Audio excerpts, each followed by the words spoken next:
এজন্য নিজের চোখে আমরা নিজের ছোট থাকবো। আপনি যদি বড় হন এটা মানুষ বলবে। কে বলবে?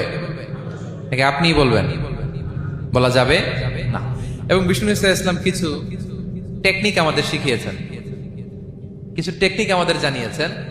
এই কাজ করলে তোমরা অহংকার থেকে মুক্ত থাকতে পারবে। এর মধ্যে একটা হচ্ছে আগে আগে সালাম দেওয়া। তিনি বলেন আল বাদিউ বিসসালামি বারিউম মিনাল কিবর, যে আগে আগে সালাম দেয় তার হৃদয় থেকে আল্লাহ অহংকার তুলে নেয়। আগে সালাম পারবেন?